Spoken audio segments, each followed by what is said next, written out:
Yes.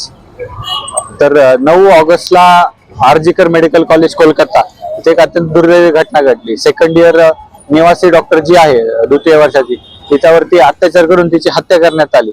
आणि या सर्व घटनेला कॉलेज प्रशासनाने किंवा तिथल्या लोकल गव्हर्नमेंटने एक सुसाईड असं दाखवण्याचा प्रयत्न केला. ही गोष्ट अत्यंत निंदनीय आहे आणि या गोष्टीचा निषेध म्हणून पूर्ण भारतभर आंदोलन होत आहे. तर या आंदोलनामध्ये माड, छत्रपती संभाजीनगर तसेच माड, पूर्ण महाराष्ट्र स्टेट हे सहभागी झाले असून सकाळी 9 वाजेपासून सर्वजण बेमुदत संपावरती गेलेले आहेत. तर या संपामध्ये अत्यावश्यक सेवांना वगळण्यात आलेलं आहे.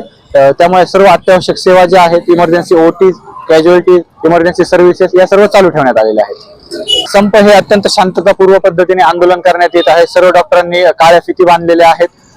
त्याचबरोबर जे इमर्जन्सी सर्व्हिसेस आहेत ते काळ्या फिती बांधून काम करत आहेत. तर बाकीचे जे डॉक्टर्स आहेत ते सध्या अपघात विभाग व इतर ठिकाणी जमून शांततापूर्वक निदर्शने करतात. प्रमुख मागणी आमची सगळ्यात महत्वाची ही मागणी आहे की जी घटना घडलेली आहे त्याची इन्व्हेस्टिगेशन लोकल पोलीसद्वारे करण्यात येते आहे वेस्ट बेंगॉलच्या. त्यामध्ये आम्हाला काही तफावत आढळत आहे, पुरावे नष्ट करण्याचा प्रयत्न केला जात आहे. तर यामुळे ही सर्व इन्व्हेस्टिगेशन आहे ती लवकरात लवकर सीबीआय कडे देण्यात यावी.